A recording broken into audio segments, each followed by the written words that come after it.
guys, Stephanie here. I am working on a nonfiction book, and throughout the book, the author left me some notes that say basically check out, well, for example, check out my DIY toy tutorials starting on page XXX.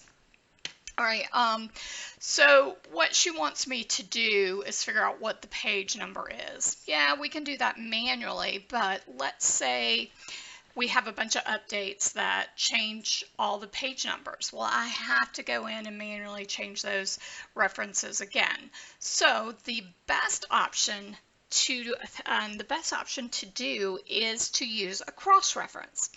And a cross-reference allows you to point to a certain area of your document and it inserts the page number for whatever that area is. And you can do this a couple of ways. You can set up kind of like a hyperlink, an anchor. I don't know if you're familiar with web design, you probably know what an anchor is. But what I like to do, because most of these will be referencing a heading, some sort of heading, I set them up by a heading. So we set up the cross references and we have it pointed to that heading. So I know that check out my DIY toy tutorials. I'm going to pull over another document here. Needs to point to this page, which is actually maybe 154. I think my page number says shifted since I've created that PDF. So what you do is you use your cross references. Now, you may not have cross references on your workspace. If you set your workspace to match mine, you may have added cross references, but if you didn't, cross references are under types and tables and cross references. All right. Now, I do use this feature often when I'm creating nonfiction books, so this is something that I do have saved on my workspace. So, to do this, you put your cursor where you want the page to go, the page number to go, and you right click, or not right click, but just click on your little menu where your cross references tab is and say insert cross reference. And it pops this screen. All right, so you can have it linked to a text anchor, but if you linked to a text anchor, you'd need to set up the text anchor first, and that's you do that under hyperlinks. But I am actually going to link it to a paragraph, and I want to link it to a paragraph known as heading 1. And I am looking for, and so when you click on heading 1, it gives all of the heading 1 paragraph levels here, tells you what they are, and we know that we want it to be dog puzzles to make right now, and there it is. All right, then once you've selected that, now I'm going to interrupt myself real quick here. If you are working on a very complex document that may has a lot of these, you may want to do these towards the end where you've done most of the design work, all the design work, and you're just mainly working on small little edits, because cross-references can really slow down your document. Just a little tip for you. All right, so now you tell it to what format you want it in. And these are all the options. Now, the only one I ever use is page number. Full paragraph, this would actually put this full title here, which is nice if you are referencing the actual title as well. And then when you update the title, it updates the cross-reference, so that's nice. But she didn't really put the title of the page, she just put, it doesn't say the exact title, so we're just going to insert the page number. Now, when you select page number, something to know is that when you first open this up, it actually comes up page and then page number. So you would need to go in and delete page if you already have it in your document, which I believe it already is. So if I had not removed that page, it would have said page 154. Now this other stuff, this is just for PDF, how you want it to appear. And I always have the defaults, which is invisible triangle and no highlights. But if you did want to make those links stand out in a PDF, you could select it here. Now, the nice thing about, and you can have an alt text, and this would come through in an ebook. The nice thing about cross-references is that they export to an EPUB just fine. So in the EPUB, it's actually going to come through, check out my DIY toy tutorials starting on page, and then 154 would be a hyperlink.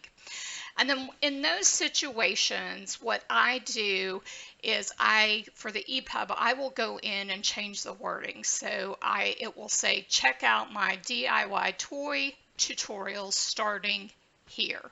Or, I would reword it for it to make sense. So that's just something to note. But you can also keep the page numbers in. And at the beginning of the ebook, you can always say all page numbers reference the print version. So it depends on how you do it. I've had indexes before that we've used that method where it says page numbers reference to the print book. But in most cases, I typically don't keep an index in a ebook because they're not necessary. People can search for whatever word they want. So a index is kind of pointless in an ebook. But for a print book, they're definitely not. All right, so that is a cross-reference. All right, we're going to just do another one real quick. I'm going to actually show you how you could do an anchor. And this is, I don't need any anchors, but I'm going to set up a dummy one. So we're going to go here to hyperlinks, and we're going to say new hyperlink destination. And you want to set a text anchor. And you want to call it something that you'll remember. Testing. We're just going to call it testing. All right. And we're going to click on OK. And so it's basically, if we open up the story editor, we will get where there is an anchor within our text. That is my cross-reference. So let's come down here to where it should be. Yeah, it should be here. So the text anchor should come through here. I'm not quite sure. I thought it would give us a symbol, but I guess it doesn't. No, I guess this target right here is our text anchor because this is for the table of contents. So yes, this is going to be the anchor right here. Because if we look at our other paragraph endings, they do not have one.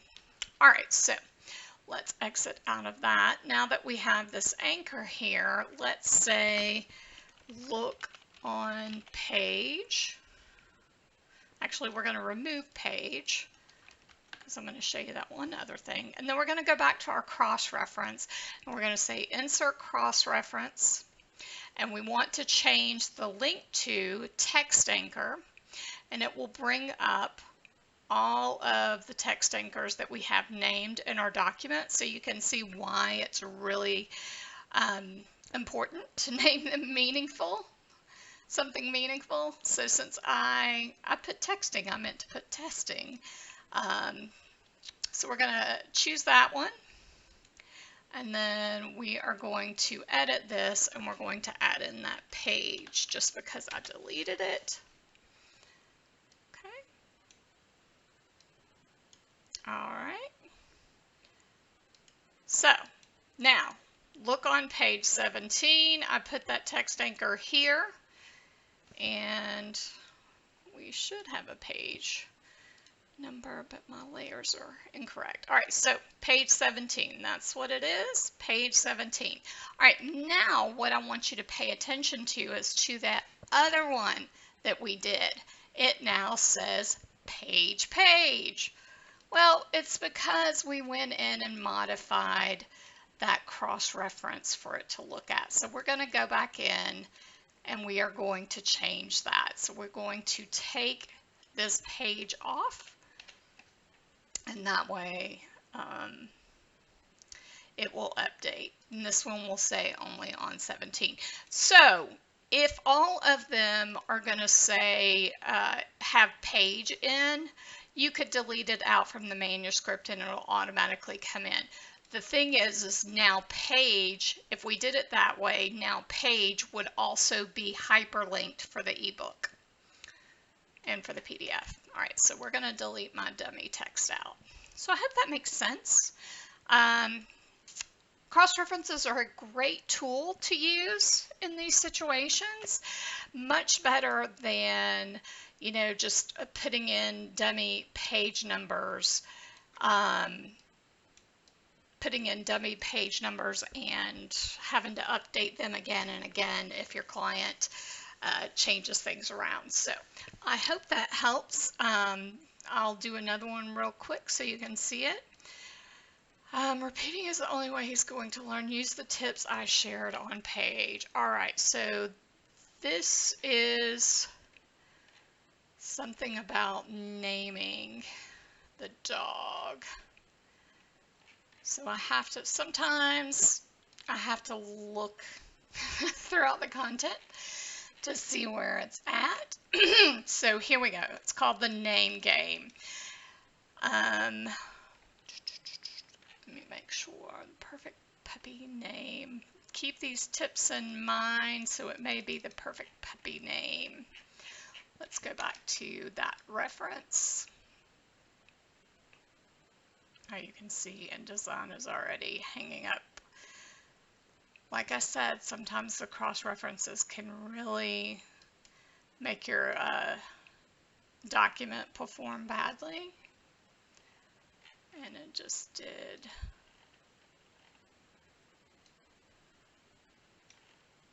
Yeah, something went on. Let me edit, undo. Oh, there we go.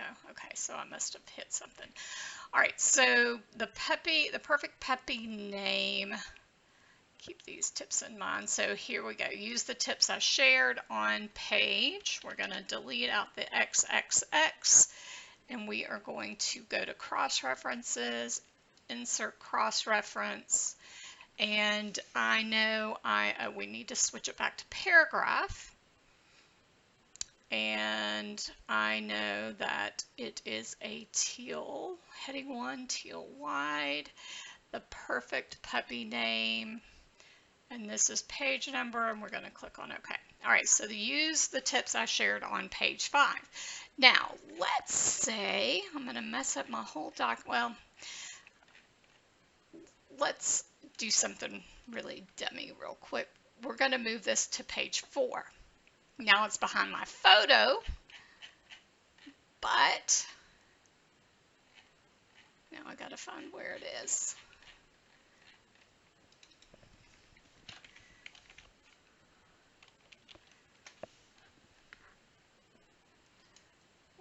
All right, so use the tips I shared on page 4. So you will see I moved it to page 4. Now I'm going to move it back to page 5. Let me straighten this page out. And here we go, it updated again. So that's the beauty of cross-references. We don't have to go in and change those page numbers every time. If you ever have any questions about cross-references or would like a little bit more information on how to do it, don't hesitate to reach out to me.